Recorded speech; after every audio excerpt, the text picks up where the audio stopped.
राम राम। जैसा कि मैं पिछले प्रसंग में बता रहा था कि किस तरह केवट ने अपनी भक्ति से प्रभु को अपने वश में कर लिया, अपने पूर्वजों का भी पितृ तर्पण करा दिया। केवट कहते हैं कि अब आओ, अब आप बैठो। प्रभु श्री राम सब सर्वप्रथम सीता जी को नाव पर बिठाते हैं, उसके पीछे आप चढ़ते हैं, फिर लक्ष्मण जी आते हैं, फिर निषाद राज गुह आते हैं। प्रभु श्री राम ने सर्वप्रथम मां सीता को नाव पर बिठाया। इससे भी हमें सीख मिलती है, हम किसी सफर में जाएं, कहीं भी जाएं, तो सबसे पहले अगर आपकी धर्मपत्नी, आपकी बहन, आपकी माता आपके साथ है तो उनको उस वाहन पर चढ़ाएं और पीछे खुद चढ़ें। एक नवविवाहित जोड़ा था मेरे भाई बहन, वो एक रेलवे स्टेशन पर आकर रुका। रेलवे स्टेशन पर बहुत भीड़ थी। एक वृद्ध व्यक्ति श्री रामचरितमानस का पाठ कर रहे थे बैठे बैठे। उन्होंने कहा जब तक गाड़ी नहीं आती मैं रामचरितमानस का पाठ कर लूं। अब जो नवविवाहित युवक था अपनी पत्नी को कहने लगा, देखो कैसे कैसे पाखंडी हैं, यहां भी रामायण खोल कर बैठ गए कि इनको भीड़ ना लगे, इनको फटाफट सीट मिल जाए, पता नहीं लोग ढोंग क्यों करते हैं। वो वृद्ध कुछ नहीं बोला, हंसता रहा। थोड़ी देर में गाड़ी आई, बहुत भीड़ थी। वो वृद्ध भी चढ़ गया, वो युवक भी चढ़ गया, गाड़ी चल पड़ी। भीड़ बहुत थी। उसने आवाज लगाई, गाड़ी रोको, चेन खींच दी। वृद्ध कहते क्या हो गया? कहती मेरी धर्म पत्नी नीचे रह गई। तो वृद्ध कहते हैं अगर तुमने रामचरितमानस पढ़ी होती तो तुम्हें यह ज्ञात होता कि जब केवट की नाव पर प्रभु श्री राम बैठने वाले थे, उन्होंने पहले सीता जी को बिठाया, फिर खुद बैठे। वो वृद्ध नतमस्तक हो गया।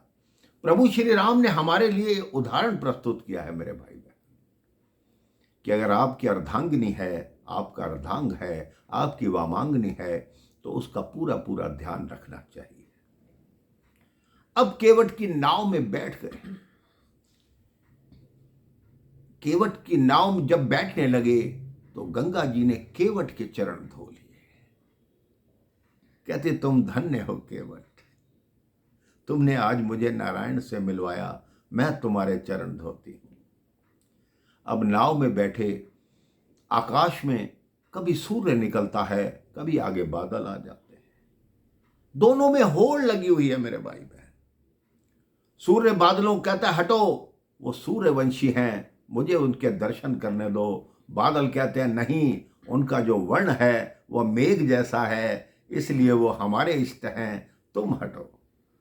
उनमें आपस में होड़ लगी रहती है। नौका दूसरे किनारे पर पहुंचने वाली है मेरे भाई बहन।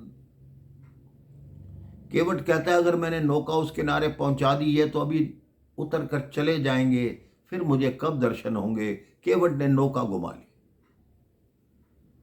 वो सोचने लगा सब कुछ तो मेरे नियंत्रण में है, अब ये कुछ कर सकते नहीं। राम जी ने लक्ष्मण जी से पूछा ये नौका वापस क्यों घुमा रहा है? तो लक्ष्मण जी कहते हो सकता है उस किनारे कुछ रह गया हो।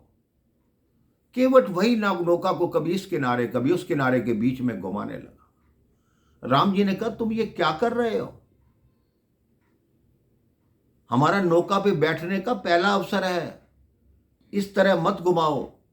तुम नौका घुमाते हो, हमें चक्कर आता है। केवट कहते हैं वाह प्रभु, तुमसे शक्तिशाली हम, तुमसे वीर हम, तुमसे बलवान हम, तुम 84 लाख योनियों के चक्कर में घुमाते हो। कभी आज तक हमने तो शिकायत नहीं की कि प्रभु हमें कैसे घुमा रहे हो, और मैंने 4 चक्कर क्या लगवाए, आपने कह दिया कि मुझे चक्कर मत लगवाओ। एक बात बताओ प्रभु, माता कैकेयी ने जब आपको 14 वर्षों का वनवास दिया तो ये निश्चित तो नहीं किया ना कि कितने वर्ष कहाँ रहोगे, कितने दिन कहाँ रहोगे।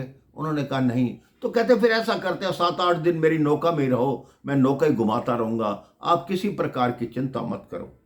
राम जी कहते भैया नौका पे बैठने का पहला अवसर है, मैं गिर ना जाऊं। कहते आप गिरने की बात करते हो, आपको डर लग रहा है, ऐसा कीजिए आप मेरा हाथ पकड़ लीजिए। तो राम जी कहते नहीं, तुम मेरा हाथ पकड़ो।